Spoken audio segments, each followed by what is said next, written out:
Welcome back to channel Todopedia dan kali ini kita bakalan bahas apakah saham Indofood atau INDF ini bagus buat investasi jangka panjang. Yang mana dari beberapa tahun terakhir ini harganya terus-menerus sideways dan nggak naik-naik. Kita bakalan bahas ya apakah INDF ini bagus buat investasi untuk kedepannya dan berapa sih harga beli yang bagus untuk saham INDF. Nah, sebelum kita mulai, jangan lupa cek channel page Todopedia karena di situ udah banyak banget konten-konten menarik tentang investasi saham. Dan jangan lupa juga subscribe dan tekan lonceng notifikasi supaya kalian terus up to date sama channel Todopedia. Oke, yuk langsung aja kita mulai.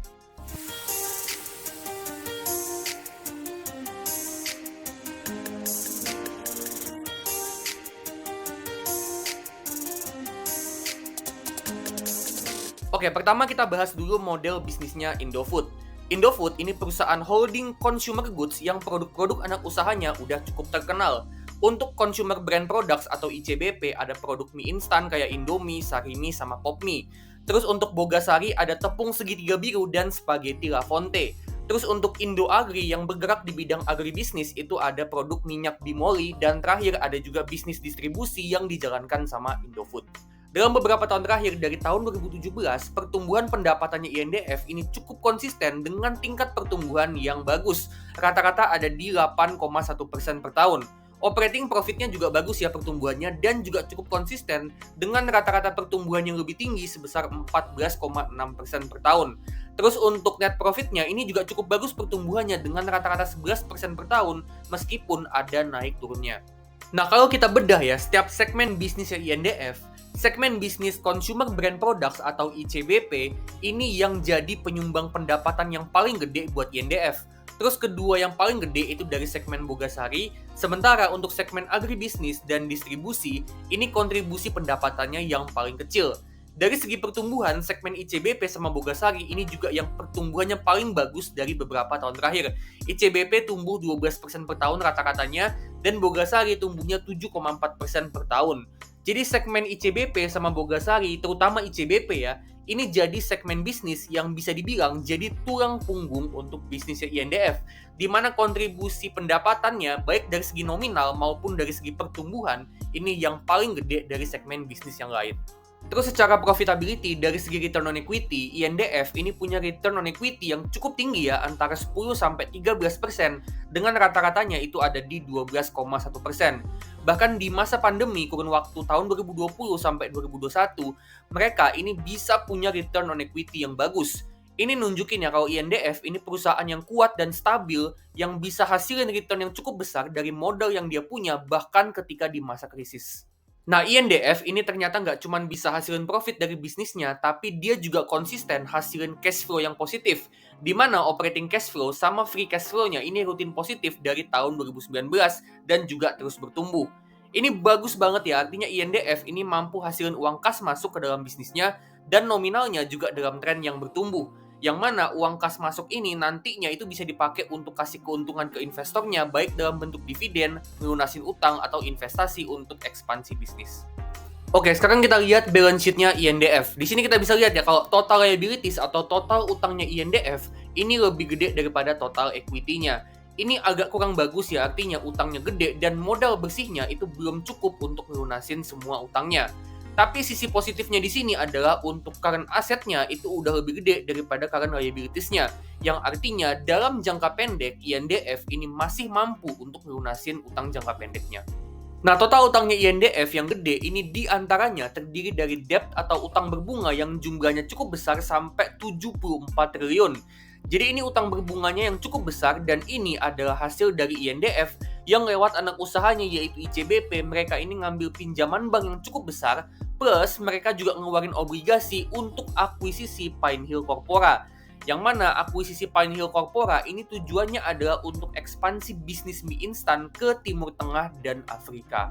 Meskipun tujuannya buat ekspansi, tapi utangnya yang gede ini jadi pertanda yang kurang bagus. Karena itu bisa memperbesar beban bunga pinjamannya INDF, yang mana beban bunga yang besar itu bisa menghambat pertumbuhan dari laba bersihnya INDF. Dan itu kelihatan banget di sini ya, di mana dari tahun 2020, beban keuangan yang mana di dalamnya itu termasuk beban bunga pinjaman, ini ngalami kenaikan yang signifikan. Dan kenaikan beban bunga inilah yang ngebuat net profitnya INDF, trennya ini kita bisa lihat di sini, ini trennya sideways dari tahun 2020 sampai tahun 2024. Jadi meskipun operating profitnya trennya terus tumbuh dari tahun 2020 sampai 2024, tapi dengan beban keuangannya ini juga mengalami kenaikan yang signifikan, itu ngebuat laba bersihnya jadi susah untuk tumbuh. Jadi INDF ini sebenarnya pertumbuhannya bagus dari segi operasional bisnisnya yang tercermin dari operating profitnya, tapi dengan beban keuangannya yang makin gede, salah satunya efek dari bunga pinjamannya yang makin gede, itu menghambat pertumbuhan laba bersih. Nah, dari segi valuasi, saham INDF ini ada di price to book value 0,94 kali, price to earnings 8,8 kali, dan price to free cash flow itu ada di 4 kali. Yang mana ini valuasi yang murah banget, apalagi kalau untuk saham blue chip yang kinerja bisnisnya itu bagus kayak INDF. Tapi memang ya menurut gua valuasinya yang murah ini bukannya tanpa alasan. Muncul kekhawatiran dari investor kalau utangnya yang gede dan beban bunganya INDF ini bisa aja makin bengkak yang ngebuat labanya itu jadinya nggak bisa tumbuh atau bahkan malah bisa menurun. Nah, jadi secara overall, INDF ini kinerja bisnisnya cukup bagus, di mana pertumbuhannya cukup bagus dan konsisten dalam beberapa tahun terakhir. Terus dia juga punya economic mode yang kuat dari brand equity seperti Indomie, Sarimi, sama Segitiga Biru. Cash flow-nya INDF ini rutin positif dan bertumbuh. Terus INDF juga punya kemampuan bayar utang jangka pendek yang bagus dan valuasinya saham INDF ini murah banget. Jadi INDF ini nunjukin kalau dia ini emiten yang punya ciri-ciri kalau dia ini bagus untuk investasi jangka panjang. Tapi sayangnya total utangnya gede dan itu ngebuat beban bunganya bengkak dan menghambat pertumbuhan laba bersih. Nah, untuk kedepannya, bisnis consumer brand products atau ICBP sebagai penyumbang revenue dan profit terbesar, segmen bisnis ini masih akan jadi tulang punggung utama buat INDF. Sekarang kita bakalan hitung berapa harga wajar dan harga beli yang bagus buat saham INDF. Kita bakalan pakai metode discounted cash flow untuk ngitung harga wajarnya. Nah, untuk lebih detail tentang gimana sih step by step metode discounted cash flow, tutorialnya ini udah gue bikin di video yang ini. Linknya gue taruh di kanan atas. Jadi di metode discounted cash flow ini kita mau proyeksiin free cash flow-nya INDF sampai 10 tahun ke depan. Dengan anggapan kita mau investasi di saham INDF itu buat 10 tahun ke depan. Nah, untuk free cash flow awalnya kita asumsiin sebesar 10,6 triliun, yang mana itu adalah rata-rata free cash flow-nya INDF dari beberapa tahun terakhir. Next, kita bikin berapa estimasi pertumbuhannya INDF. Nah, INDF ini pertumbuhan revenue sama operating profitnya cukup bagus, tapi untuk pertumbuhan laba bersihnya ini sideways dan memang ini terhambat sama beban keuangan yang naiknya signifikan. Nah, kedepannya ya kita anggap aja kalau beban keuangan termasuk beban bunga pinjaman ini masih bakalan jadi penghambat pertumbuhannya INDF. Jadi kita estimasi angka pertumbuhan yang konservatif aja untuk INDF, katakanlah 2% per tahun untuk INDF. Jadi kita asumsiin kalau INDF ini nyaris nggak tumbuh sama sekali karena terhambat sama beban keuangan. Next, untuk asumsi valuasi price to free cash flow di tahun ke-10 nanti, dengan kita asumsiin pertumbuhan yang kecil untuk INDF, artinya kita juga mau estimasi valuasi price to free cash flow yang kecil juga. Karena valuasi kayak PBV, PER, sama price to free cash flow itu akan cenderung ngikutin tingkat pertumbuhan. Jadi kita pakai estimasi yang konservatif aja, katakanlah 8 kali. Terakhir, untuk desired return atau return yang kita mau dari saham INDF, dengan pertimbangin utangnya yang gede, artinya itu ningkatin potensi resiko investasi di saham INDF. Nah, karena resikonya lebih gede, maka kita juga mau return investasi yang lebih gede dari saham INDF.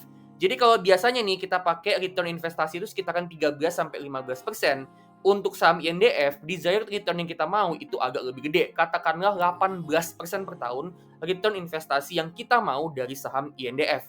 Nah, dengan asumsi ini, dengan estimasi ini, kita dapat harga wajarnya saham INDF itu ada di sekitaran 8.100.